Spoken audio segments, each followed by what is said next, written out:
The dust kicked up from the wagon wheels as Margaret O'Sullivan climbed down at Fort Apache. Her legs were stiff from the long journey, and her simple brown dress was covered in trail dirt.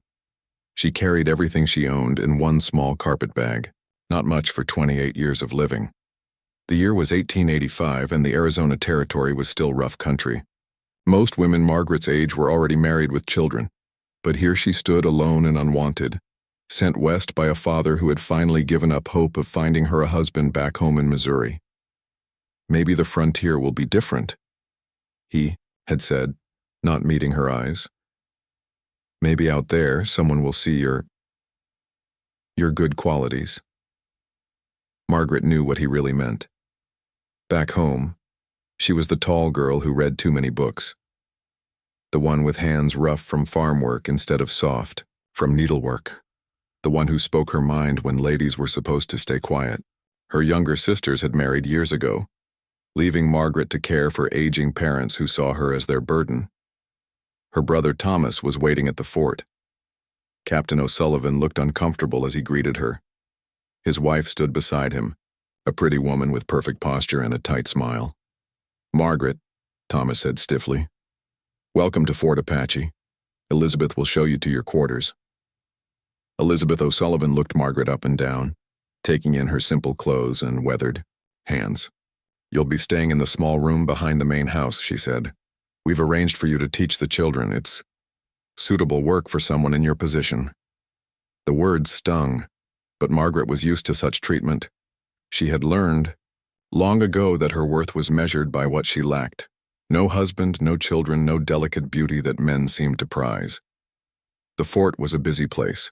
Soldiers drilled in the dusty yard while their wives gathered in small groups, whispering behind fans. Margaret quickly learned the social order. Officers' wives sat at the top, their fine dresses and proper manners marking their status. Below them came the enlisted men's families, working hard to improve their station. And at the bottom were people like Margaret, useful but not really belonging anywhere. The first Sunday social made things clear.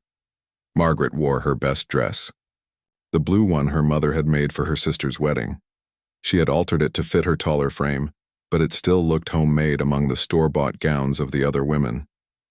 "Miss O'Sullivan," said Mrs. Henderson, the colonel's wife, "how nice that you found purpose here with us." The way she said purpose made it sound like charity. Margaret tried to join conversations, but they always seemed to end when she approached. The ladies discussed their children, their husbands' promotions, the latest fashions from back east. Margaret had none of these things to contribute. The single men at the fort were even worse. Ranchers came to the socials looking for wives, but their eyes passed right over Margaret. They wanted young girls who would bear many children and never question their decisions. Margaret, with her direct gaze and confident walk, clearly didn't fit their idea of a proper wife. One evening, after another failed social gathering, Margaret walked alone to the small schoolhouse where she taught. The building was quiet, with only the sound of desert wind rattling the windows. She lit a lamp and spread out the children's papers on her desk, grateful for work that made her feel useful. Teaching was the one thing that brought her joy. The children didn't care that she was too tall or too old to marry. They cared that she made learning interesting, that she listened to their questions, that she treated them with respect. Some were children of soldiers, others came from nearby ranches. A few were Apache children whose families traded at the fort. Margaret had started learning some Apache words to help these students feel welcome. She noticed how the other teachers ignored them or spoke to them like they were slow. But Margaret saw intelligence in their dark eyes, and she worked hard to bridge the language gap.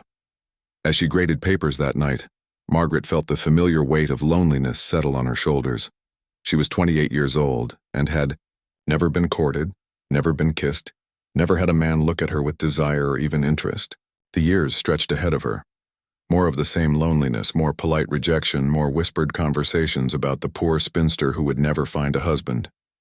The lamp flickered in the wind, casting dancing shadows on the classroom walls. Outside, she could hear the sounds of the fort settling down for the night. Soldiers talking quietly, babies crying, couples murmuring softly to each other. all the sounds of people who belonged somewhere, who were wanted by someone. Margaret set down her pen and pressed her hands to her face. The words came out in a whisper, barely audible even to herself. "No man will ever want me." She had thought the words 1,000 times, but this was the first time she had said them out loud. They hung in the air like a confession, carrying the weight of all her disappointments and failed hopes. The desert wind picked up her words and carried them out into the darkness. She didn't know that someone was out there walking back from a late patrol. She didn't know that her whispered pain had reached ears that understood rejection and loneliness better than most. Standing Wolf had been making his way back to his quarters when he heard the woman's voice drift across the night. He stopped in the shadows, not meaning to eavesdrop, but struck by something in her tone. It wasn't self-pity he heard, but a kind of honest acceptance that he recognized in his own heart. He had seen this woman around the fort.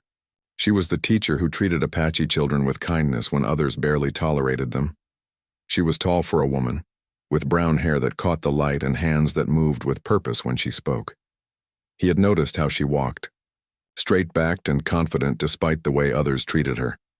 Now, hearing her whispered words in the darkness, Standing Wolf understood something about her that the people of the fort had missed. This was a woman who knew her own worth, even when the world refused to see it.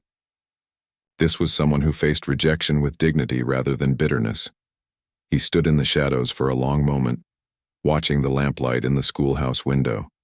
Inside, Margaret had returned to her work, unaware that her moment of vulnerability had been witnessed.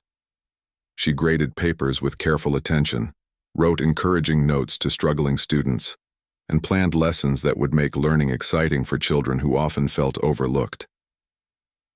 Standing Wolf had spent years moving between two worlds accepted by neither, useful to both but never truly belonging. He recognized something of himself in this woman who seemed to exist on the edges of fort society. As he finally continued to his quarters, he found himself thinking about her words and wondering if perhaps loneliness was something that could be shared rather than suffered alone. The next morning brought another day of routine for Margaret. She woke before dawn, prepared breakfast for her brother's family, and walked to the schoolhouse to prepare for her students. The conversation from the night before felt like something from a dream, just another moment of weakness in a life that required constant strength. But as she arranged books on her desk and wrote the day's lessons on the blackboard, Margaret didn't know that her life was about to change. She didn't know that someone had heard her pain and recognized it as something he understood. She didn't know that before the week was over, she would have her first real student, someone who wanted to learn not just from her knowledge, but from her strength. The morning sun streamed through the schoolhouse windows, lighting up the dust motes that danced in the air. Margaret smoothed her skirt, checked her appearance in the small mirror by the door, and prepared to face another day in a world that saw her as lacking. But sometimes the most important changes begin with the smallest moments.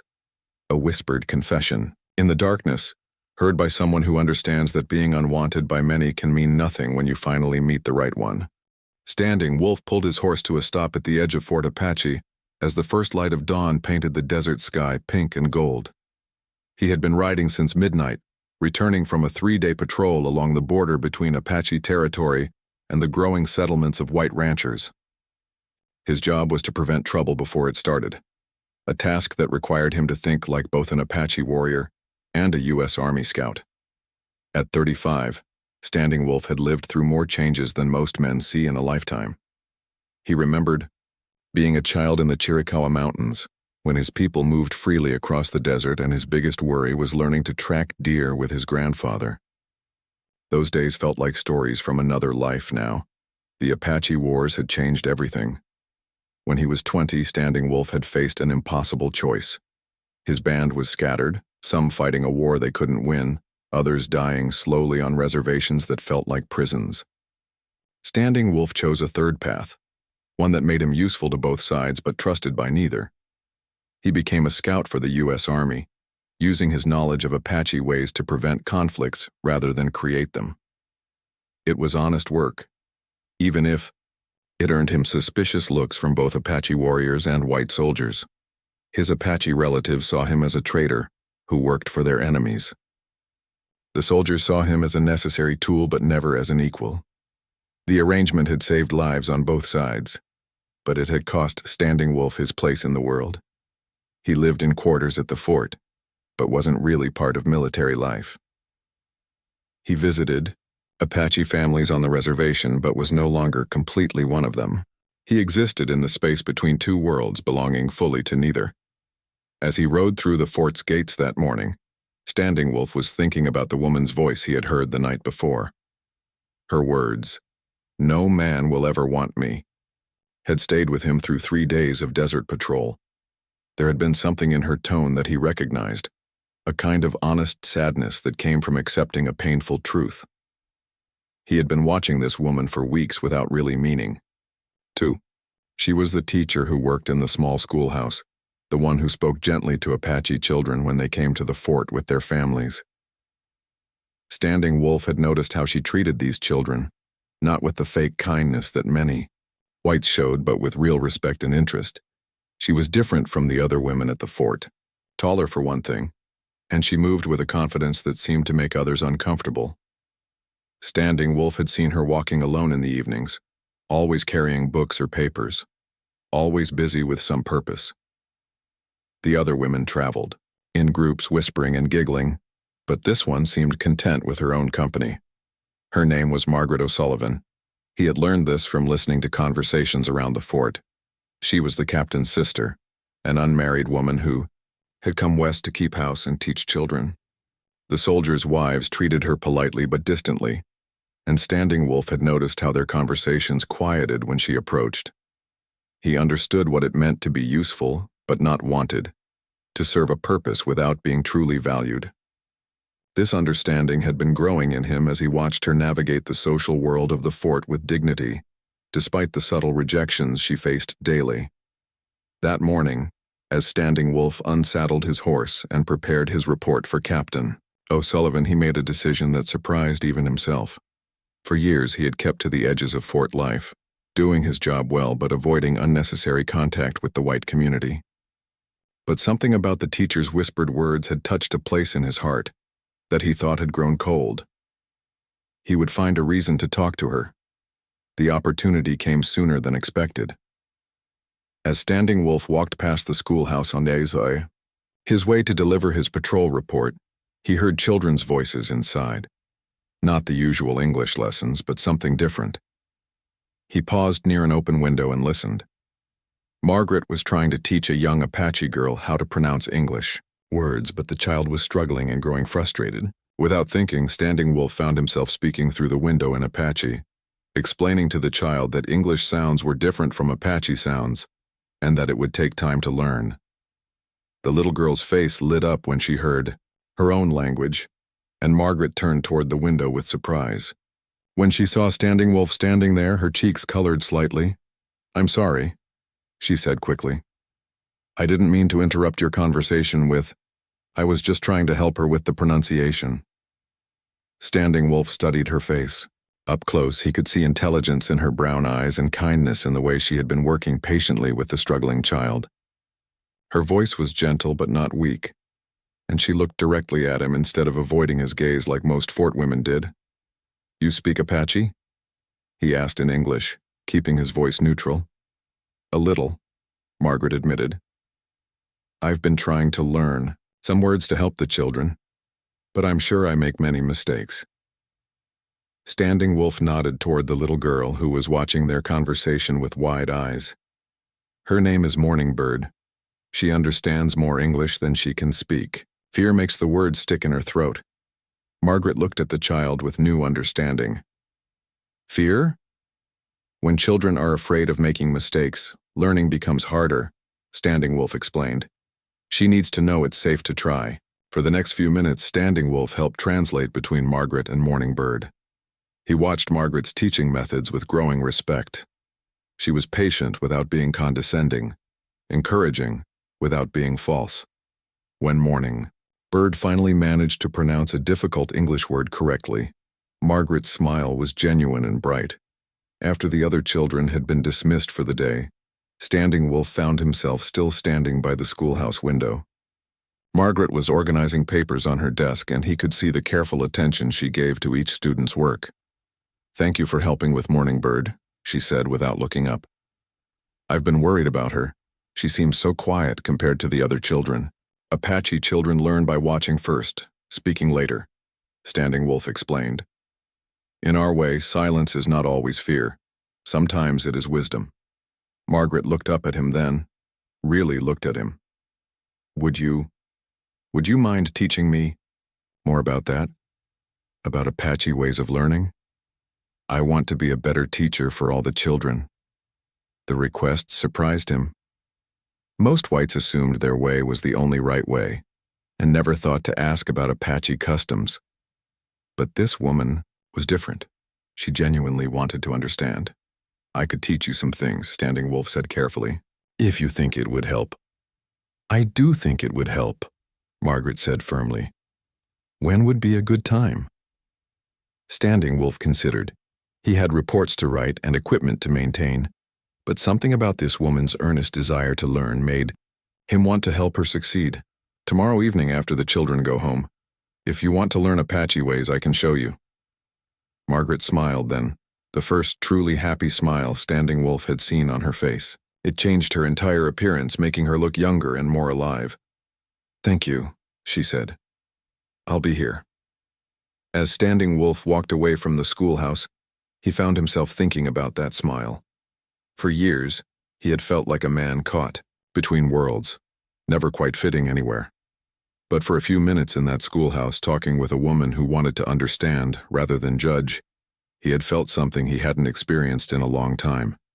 He had felt useful, not just for his skills or knowledge, but for who he was as a person. Margaret hadn't looked at him as just a scout or just an Apache.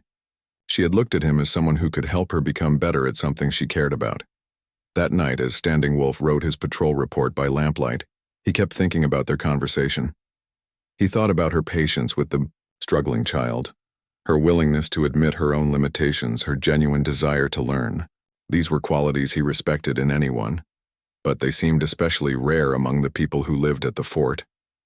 He also thought about her whispered words from the night before, "No man will ever want me." Looking at her today, seeing her, intelligence and kindness and quiet strength, Standing Wolf couldn't understand how the men of this place could be so blind.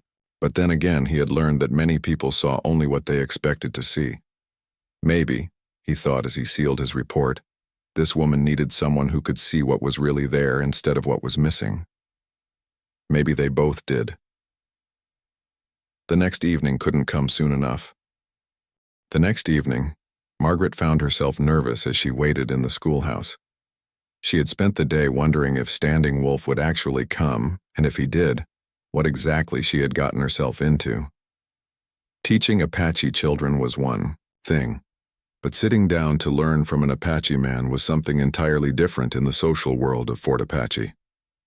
Standing Wolf arrived precisely at sunset, carrying a small leather pouch and moving with the quiet confidence that Margaret had noticed about him. He paused in the doorway and she saw him take in the neat classroom with its carefully arranged desks and books.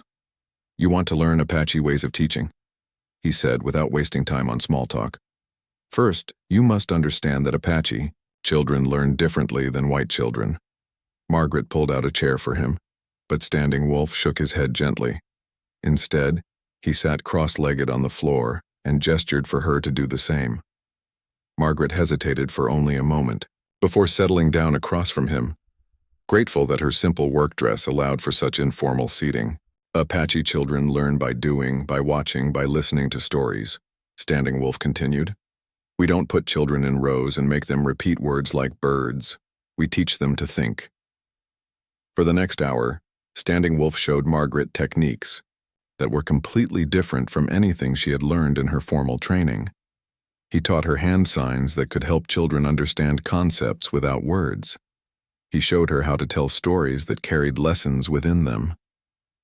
Most importantly, he explained how patience and respect could unlock learning in children who felt afraid or misunderstood. "Morning Bird is quiet because her grandmother told her that white people don't like Apache voices," Standing Wolf said. "She thinks if she speaks too much, you will send her away." Margaret felt a pang of sadness. I would never send her away for speaking. I want her to feel safe here. Then you must show her, not just tell her. Apache people trust actions more than words.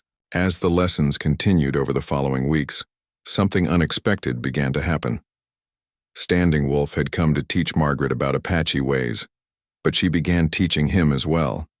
She helped him improve his written English, showed him books he had never seen, and shared her own love of learning that went far beyond the classroom.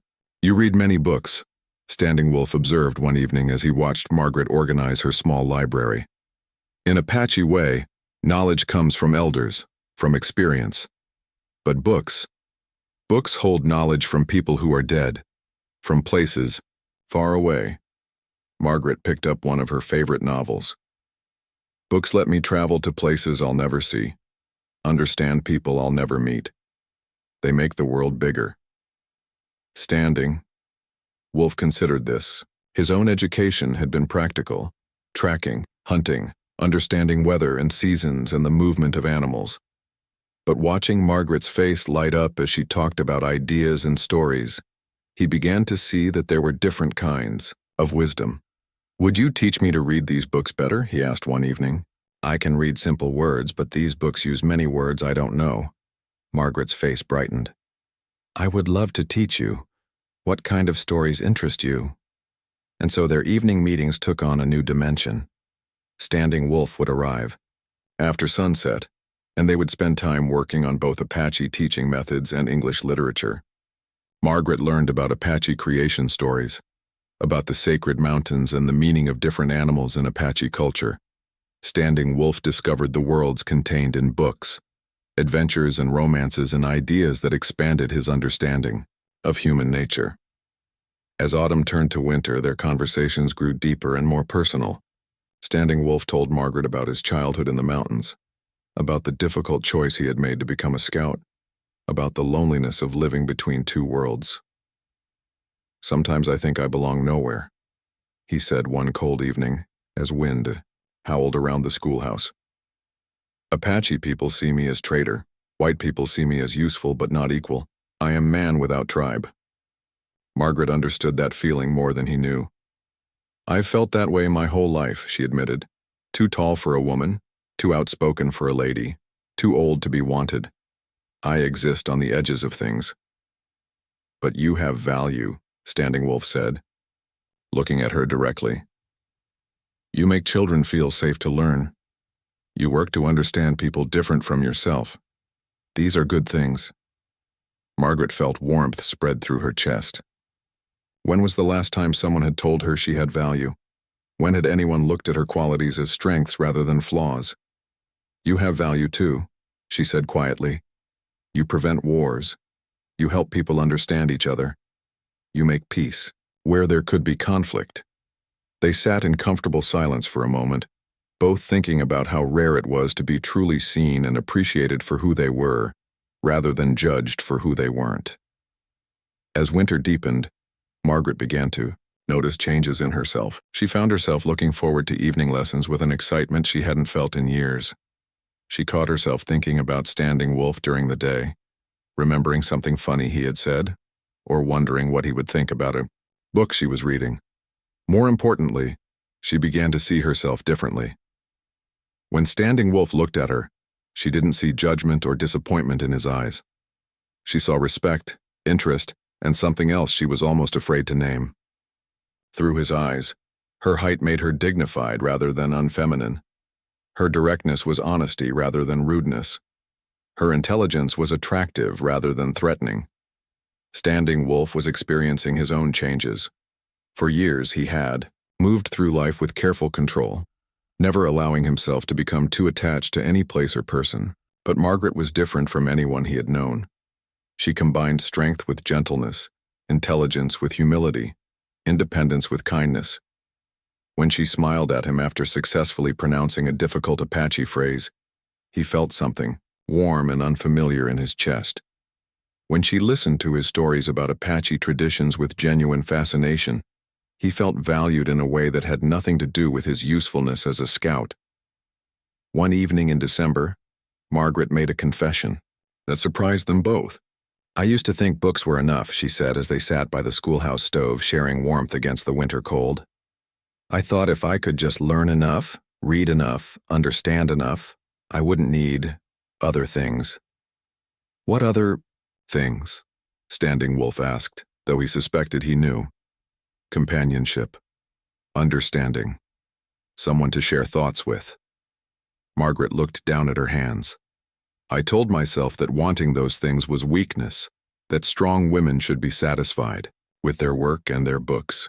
Standing Wolf was quiet for a long moment. Then he said, "Apache people believe that humans are meant to live in connection with others. Isolation is punishment, not strength."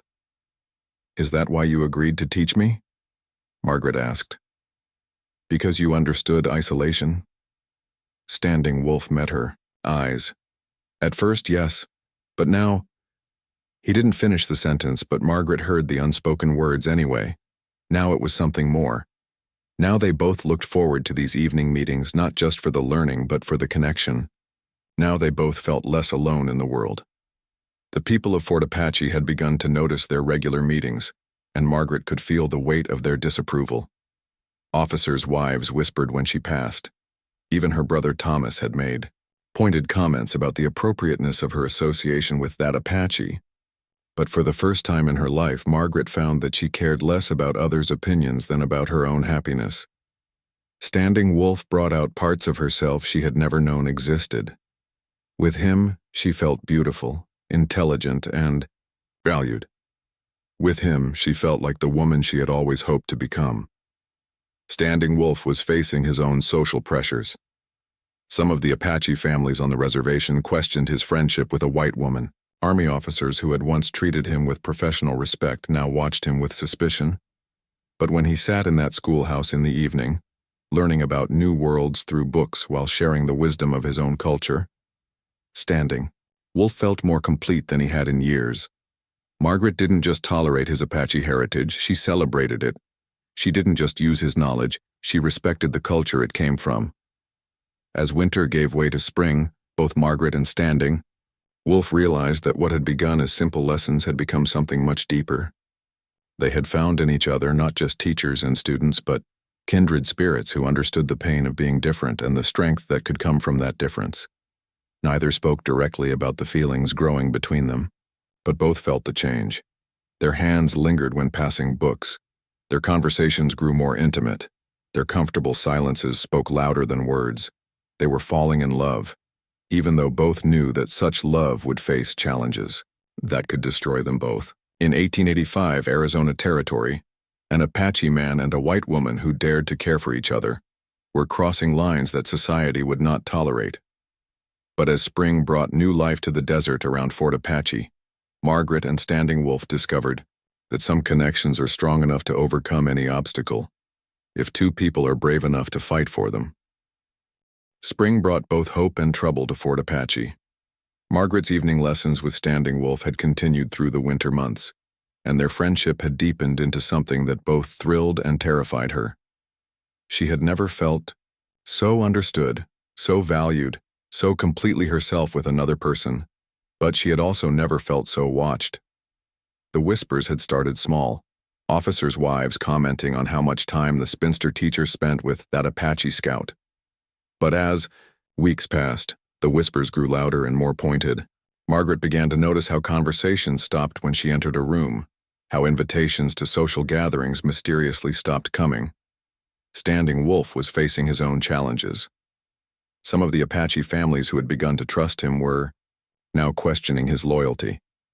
Army officers who had once relied on his counsel now treated him with cold professionalism. He was walking an increasingly narrow line between two worlds that were both pulling away from him. The crisis came on a warm April evening, when Captain Thomas O'Sullivan decided he had heard enough gossip about his sister's inappropriate friendship. Margaret was in the schoolhouse preparing lessons for the next day, when her brother stormed through the door. His face was red with anger, and Margaret could see immediately that this conversation would be different from his usual disapproving comments. "Margaret, this has to stop," Thomas said without preamble. "The entire fort is talking about you and that Apache." People are saying things that I won't repeat, but they're questioning your moral character and my ability to control my own family.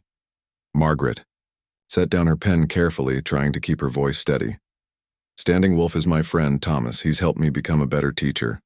There's nothing inappropriate about our association. Friend. Thomas laughed harshly. Margaret, you're 28 years old and unmarried. You can't afford to have people questioning your reputation, and you certainly can't afford to be seen as someone who consorts with Indians. The word consorts hung in the air like an accusation. Margaret felt her cheeks burn, but she forced herself to meet her brother's eyes. Standing Wolf is a good man. He's intelligent, honorable, and kind. If people can't see that because of his race, then those people are the ones with the problem. Thomas stared at her as if she had spoken in a foreign language. Margaret, listen to yourself. You're talking like someone who's forgotten her place in the world. This man is Apache. You are a white woman from a respectable family. There are lines that cannot be crossed. Why not? Margaret asked, and she was surprised by the strength in her own voice. Why can't those lines be crossed?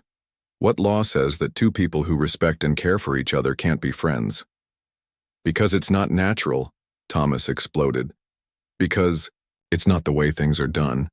Because if you continue this association, I'll have no choice but to send you back to Missouri in disgrace. The threat hit Margaret like a physical blow. Going back to Missouri meant returning to a life of quiet desperation, caring for aging parents who saw her as a burden, living in a town where everyone knew she was the old maid who couldn't find a husband. But staying meant giving up the one relationship that had ever made her feel truly alive. Thomas, please, she began. But her brother held up his hand. I've already spoken to Standing Wolf. I've made it clear that his services as a scout are no longer needed if he continues to spend time with you. And I've told him that if he truly cares about your reputation, he'll stay away. Margaret felt the blood drain from her face. You threatened his job? I protected us both from a situation that was getting out of hand, Thomas said firmly. Now, I want your promise that you'll end this inappropriate friendship and start behaving like the respectable woman you were raised to be. Margaret stared at her brother, seeing clearly for perhaps the first time in her life that his love for her was conditional on her compliance with rules she had never agreed to follow. She thought about Standing Wolf, probably sitting in his quarters right now, having to choose between his livelihood and their friendship. I can't promise that, she said quietly. Thomas's face went purple. Then you leave me no choice. I'll arrange for your passage back to Missouri within the week. And Margaret, his voice turned coldly formal. When people ask why you're leaving, I'll tell them the truth, that you couldn't conduct yourself appropriately and had to be sent home. He turned and left the schoolhouse, leaving Margaret alone with the wreckage of her carefully built life. Everything she had worked for, everything she had found, was being torn away because she had dared to care for someone society deemed unacceptable. That evening, Margaret sat behind the schoolhouse where she and Standing Wolf had shared so many conversations. The desert was beautiful in the fading light, painted in shades of gold and purple that she had learned to love during her time in Arizona. Soon she would be back in Missouri, back to gray skies and gray prospects, and a gray life that stretched endlessly ahead. The tears came then, all the grief and frustration and hopelessness she had been holding back. She cried for the friendship she was losing, for the woman she had discovered herself to be in Standing Wolf's company, for the life that was being taken from her because she had finally found happiness. No man will ever want me, she whispered, to the desert wind, just as she had that first night. But now the words carried a different pain. Now she knew what it felt like to be wanted, to be valued, to be seen as beautiful and worthy. Losing that was somehow worse than never having had it at all. She didn't hear the soft footsteps behind her until Standing Wolf spoke her name. Margaret. She turned, wiping tears from her face, and saw him standing a few feet away. In the fading light, his face was grave but determined. You shouldn't be here, she said quickly. Thomas he'll ruin you if he sees us together. Standing Wolf moved closer and sat down beside her on the ground. Your brother has already made his threats clear. But some things are more important than safety. Margaret looked at him, through her tears. He's sending me back to Missouri. He says I've disgraced the family, that I've forgotten my place. Maybe he's right.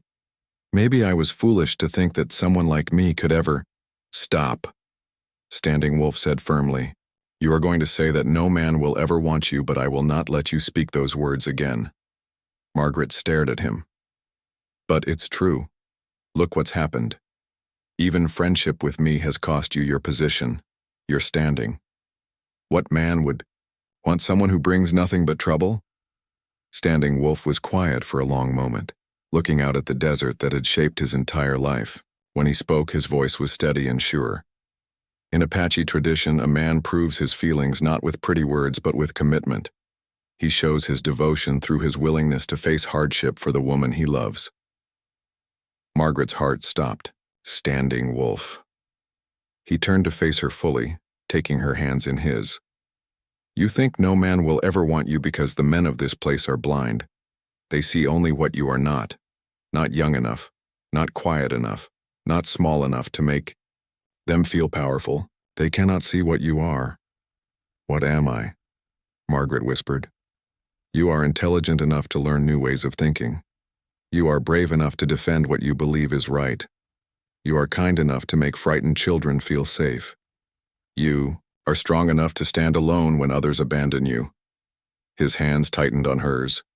You are beautiful in ways that matter. Margaret felt fresh tears spilling down her cheeks. But these were different tears. Tears of recognition, of being truly seen. But Thomas is right about one thing, she said. The world won't accept us. If there could ever be anything between us, we would face hatred from both sides. You would lose your place among your people. I would lose what little standing I have in mine. Standing Wolf nodded slowly. This is true, it would not be an easy path. Then why? Standing Wolf looked directly into her eyes, and Margaret saw there a depth of feeling that took her breath away. Because when you whispered that no man would ever want you, my heart broke for the blindness of this world. Because when I see you, teaching children with patience and kindness, I think this is what a good woman looks like. Because when you listen to my stories about Apache ways with respect and interest, I feel honored to share my culture with you. He paused, gathering his thoughts and his courage for the words that would change both their lives. Because if the men of this world are too foolish to want you, then I will want you enough for them all. The words hung in the air between them like a bridge spanning two worlds. Margaret stared at Standing Wolf, seeing in his face the same feelings that had been growing in her own heart through months of friendship and learning and connection. Do you mean that? She whispered. I mean it with everything I am. Standing Wolf replied. I know the cost, I know the challenges we would face, but I also know that finding someone who sees your true worth, who values your mind and your heart and your spirit, that is rarer than gold and more precious than safety. Margaret felt something shift inside her, something that had been broken, since childhood finally beginning to heal. For the first time in her life, she was wanted not despite her differences, but because of them.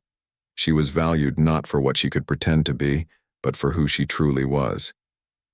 The morning after their confession brought harsh reality crashing down on both Margaret and Standing Wolf. Captain O'Sullivan wasted no time in making good on his threats. Margaret was officially dismissed from her teaching position, and Standing Wolf was informed that his services as a scout were no longer required. The speed with which their lives were dismantled was breathtaking. Within 3 days, Margaret had been ordered to pack her belongings and prepare for the journey back to Missouri. Standing Wolf was told to vacate his quarters and remove himself from fort property. But love had given them both a courage they hadn't known they possessed. Standing Wolf came to Margaret's quarters on her last morning at the fort, moving openly through the daylight despite the stares and whispers that followed him. He found her sitting on her small bed, surrounded by the few possessions she had accumulated during her time in Arizona. I have a proposal, he said without preamble. If you are willing to hear it. Margaret looked up at him, noting the determined set of his shoulders and the resolve in his dark eyes. I'm listening. There is land south of here between the reservation and the town of Tucson. It belongs to no one because both Apache and white men think it is too remote, too difficult. But I know this land. I have hunted there, tracked there. It has water, good soil, shelter from storms. Margaret stood up, beginning to understand what he was suggesting. You want us to go there? Together? I want us to make a life there, Standing Wolf said firmly. Not as Apache and white woman, but as two people who choose each other. We can build a home, grow food, live by our own rules instead of rules made by people who do not understand us. The idea was terrifying and exhilarating at the same time. Margaret had never lived anywhere but in established communities.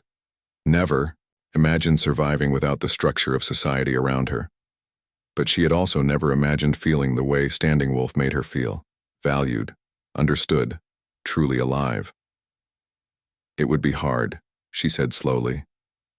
We would have no neighbors, no community, no one to help us if things went wrong. We would have each other, Standing Wolf replied. And we would have freedom to be ourselves without apologizing for it.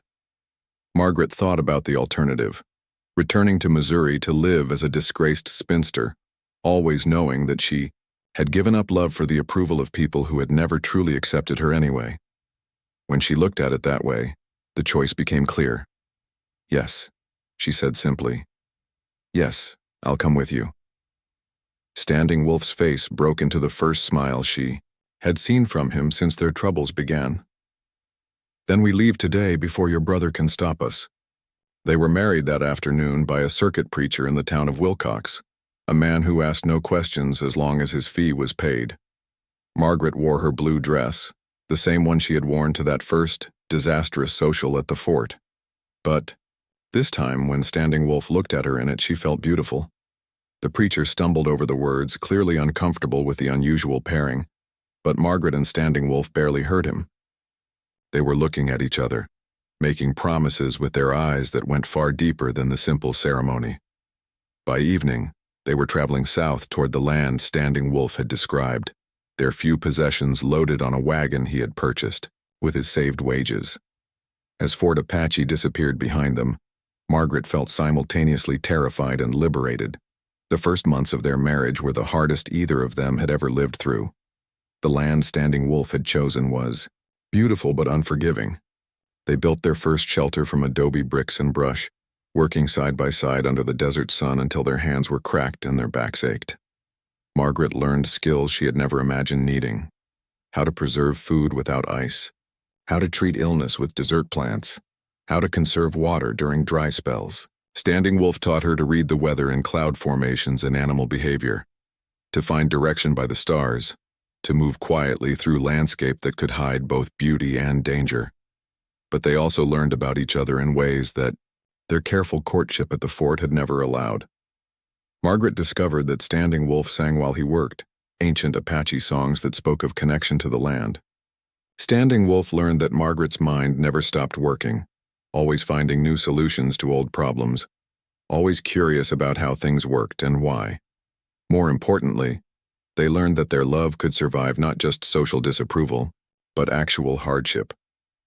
When Margaret fell ill with fever during their first winter, Standing Wolf cared for her with a gentleness that brought tears to her eyes. When Standing Wolf was thrown from a horse and injured his leg, Margaret proved she was strong enough to handle the heavy work alone until he recovered. Slowly, carefully, they built not just a home but a life that belonged entirely to them. Their first visitor came in the spring of their second year, an Apache woman named Dawn Light, who had known Standing Wolf since childhood. She approached their house cautiously, uncertain of her welcome. Margaret greeted her in the Apache words Standing Wolf had taught her, offering food and water according to Apache custom. Dawn Light stayed for 3 days, watching Margaret with curious eyes and speaking with Standing Wolf in their native language during the evenings. Before she left, Dawn Light took Margaret's hands and spoke carefully in English. "He is happy," she said simply. "I see it in his face. You make him happy." Margaret felt tears spring to her eyes. "He makes me happy too." Dawn Light nodded. "Good. Happiness is a rare thing, should not be wasted." Word of their life together began to spread slowly through both communities. Some Apache families began to stop by during their travels, curious about the white woman who had chosen to live as Standing Wolf's wife. Some were hostile, but others were intrigued by Margaret's efforts to learn their customs and her obvious devotion to Standing Wolf. The white community was slower to accept them, but gradually a few people began to seek them out. Margaret's reputation as a teacher had followed her, and desperate families sometimes brought children who needed education, but couldn't afford to send them to schools in distant towns. Standing Wolf's knowledge of both Apache and white ways made him valuable as a translator and mediator when conflicts arose between the two communities. Slowly, their remote home became a place where both cultures could meet on neutral ground. Margaret established a small school in one room of their house, teaching children from both communities reading, writing, and arithmetic. Standing Wolf taught traditional skills, tracking, hunting, understanding the natural world. Together they created an education that prepared children for life in a changing world, while respecting the wisdom of the old ways. Over the years, they raised 4 children of their own, 2 sons and 2 daughters who moved easily between Apache and white customs, who spoke both languages fluently, who carried forward the best of both cultures. Margaret never again felt unwanted. Standing Wolf's love had shown her that being different was not a flaw to be hidden, but a strength to be celebrated. She became known throughout the territory as a woman of wisdom and courage, someone who could bridge differences that others found impossible to cross. Standing Wolf found in Margaret not just a wife but a true partner who shared his work and understood his heart. Together they proved that love could indeed be strong enough to overcome any barrier when 2 people were brave enough to fight for it. Their marriage lasted 37 years, until Margaret's death in 1923. She had lived to see Arizona become a state, to see some of the rigid barriers between cultures begin to soften, to see their children become respected members of both communities. At her funeral, Apache women mourned beside white neighbors. Children she had taught stood next to Apache elders who had learned to trust her wisdom. Standing Wolf sat quietly through the ceremony, holding the hand of their youngest daughter, thinking about the night so many years ago when he had heard a woman whisper that no man would ever want her. He had wanted her enough for them all, just as he had promised. And she had wanted him the same way, completely, courageously, and without reservation. Standing Wolf lived 2 more years after Margaret's death, always keeping on his desk a photograph of the tall, determined woman who had chosen love over safety, adventure over security, truth over convenience. When he died in 1925, he was buried beside her in the small cemetery they had established on their land. Their descendants still tell the story of the Apache scout who saw beauty where others saw only difference, and the brave woman who chose love over conformity. It's a story about the courage it takes to be yourself in a world that wants you to be something else, and about the rare and precious gift of finding someone who loves you, not despite your differences, but because of them. In the end, Margaret O'Sullivan had been wrong about one thing. She had whispered that no man would ever want her, but she had been thinking too small. She hadn't imagined that the right man would want her not just for a moment or a season, but for a lifetime. She hadn't dreamed that love like that was possible. But it was possible. And for 2 people brave enough to reach across the divide between different worlds, it was everything.